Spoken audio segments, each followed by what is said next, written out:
Let's talk about you and me. Let's talk about all the cage things and the cage things.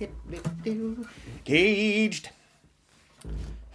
Hi guys, Tony here with a new lesson. Thank you very much for joining me. I'm really happy to have you here. And today we're going to talk about the caged system. Alright, now, if you have no idea what the caged system is, then you're at the right place, because I'm going to tell you all the foundations, the basic things you need to know. And I'm going to make it really simple, because it is a really simple concept, to be honest. Once you get it, you get it. And then you can utilise it and use it. And it really does change the way you see the fretboard and how you play guitar. Knowledge is power, and this is some juicy knowledge. So make sure you take in it all and watch till the end, alright? This is going to cover the concepts, the basic chord shapes, and how we can use the cage system to find our basic chords all over the fretboard. In the next lesson, I'm going to talk about how we can utilise scales in the caged system as well. But first of all, let's just start with the basics. Now, caged means C, A, G, E, D. Alright? And how we can take those chords, move them up the neck, and they become other chords. So, basically, the first thing we need to know are what are the other chords that we can play. Okay, so there's 12 notes in Western music. I'm going to put them right here. And there's also 12 major or 12 minor chords that we can play. And I'm not including sevens, major sevens, jazzy 13s or whatever, right? We're just looking at the basic, minor, and major chords. So there's a big B in the middle, right? That means the B and the E don't have sharps. That's all you need to remember, alright? And then you can find any note in the fretboard or any chord. Because if we start on the A string, and we know that every time we go up a fret, we go to the next note. We've got A sharp, B doesn't have a sharp, so we go right to C. C sharp, D sharp, E, no E sharp, because E doesn't have a sharp. F sharp, G sharp, and on the 12th fret, back to A. Alright, so A, and the same thing on E, F sharp, G sharp, A sharp, B doesn't have a sharp, C sharp, D sharp, and back to E. Alright, and that's really going to help us find the chords that we want to find all over the fretboard. So let's just start with the first one, right, the C shape. Alright, so that means if I move this up then, Tony, I'm going to have a C sharp. Well, C sharp sounds kind of sucky, right? Now that's because in a C, the open note, the G, and the E are part of the C chords, so I can play those open strings. That's why they're called open chords, okay? But they are not part of the C sharp chord, so I need to bar those notes. So I need to make sure that I've got the G and the E bar, and then I make my C shape, and that becomes a C sharp. Then if I move that up, that becomes a D. Move it up again, D sharp. Move it up again, E, F, and so on, right? And yeah, that's basically it. And well, before we move on, I would like to ask you very kindly if you would hit that subscribe button if you enjoy these videos. I upload them every week, by the way. And like the video. I'm on my way to 1,000 subscribers, nearly there, and that means that every time somebody subscribes, I get a little fuzzy feeling inside my belly, and I do a little happy dance. I appreciate every single person that does that, so thank you very much. I'll just give you a second. Thank you very much. Anyways, that's the C shape. So we move the C shape up, it becomes the different chords. Now we don't need to count C sharp, D sharp. We just need to find that note on the A string, right? So if I want to find an E C shape, I just know the E chord is here, right? Then I just get to my C shape. Sorry, the E note's here.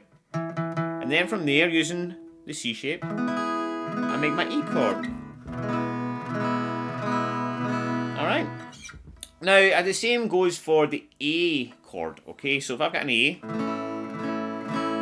okay, I'm going to use, some people will find it hard to do this, some people find it easy. But I'm going to bar this with my third finger, the A chord. But of course now I need to bar the first fret, just like the C chord, okay? To make sure I'm getting all the right notes there, right? Okay, and that's an A sharp. That's a B, C, C sharp, D, D sharp, E, and so on. And again, I don't need to count. I can just find the E note if I want to make an E chord on the A string and make the A shape. And again, I can do that same thing and make the C shape and make an E. So I've got an E, I've got an E, and I've got an E. Okay, that's 3 E chords that I've just managed to be able to find on the fretboard. And again, you can do that with other shapes. So we've done C and A. Let's look at G.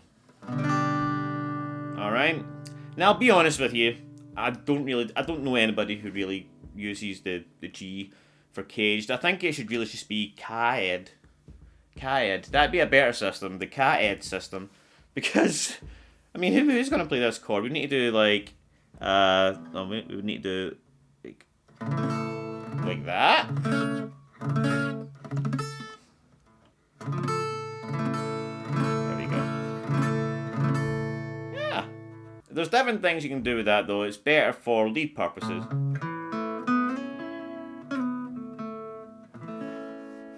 Alright. But yeah, the G, you can try that one for yourself, alright? But we're going to move right on to the E. Again, let's just call it the CAGED system. So the E shape, probably one of the most popular ones, right? Popular bar chords that you learn. So again, we move that up. What does it become? Once we bar the first fret, it becomes an F, and then an F sharp, and then a G, and then a G sharp, and then an H. No. Yeah, an A chord, okay? Now, the interesting thing is, if we do the same thing, if we take the E minor shape, it becomes the exact same thing, alright? Except a minor. So, F minor, F sharp minor, G minor, G sharp minor. So now that you know, you're reading a tab or a chord sheet, and you need to find G sharp minor, right? Playing open chords, that's going to be difficult to try and find that chord, right? But now you know I've got my G sharp here, I make my E minor shape, and I've got a G sharp minor. Alright? Or, the same thing works for the A chord and an A minor, right? So again, if I've got an A minor here and I want to find a G sharp minor, I can find the G note on the A string and make the A minor shape. Alright? So it also works for the minor chords. Although if it's A, it's also A minor. E, also E minor. D shapes work as well. So the D chord is exactly the same. So again, you take that D shape, you need to adjust your fingers so that you can bar the fret. And of course that becomes a D sharp, that becomes an E and so on. But of course you don't need to bar it if you just use the bottom 3 strings. Alright, if that's a little bit difficult for you, you could just use the normal D shape. Again, you can't play that open D note once you move it up. So you've got a D, D sharp, E, F, F sharp, and so on. And the same thing works with the D minor shape. D minor, D sharp minor, E minor. It's a different way of playing an E minor, right? And this is really cool, you know, like if you've got another guitarist that you're playing along with, and they're playing, you know, basic open chords, you could do something kind of different, you know.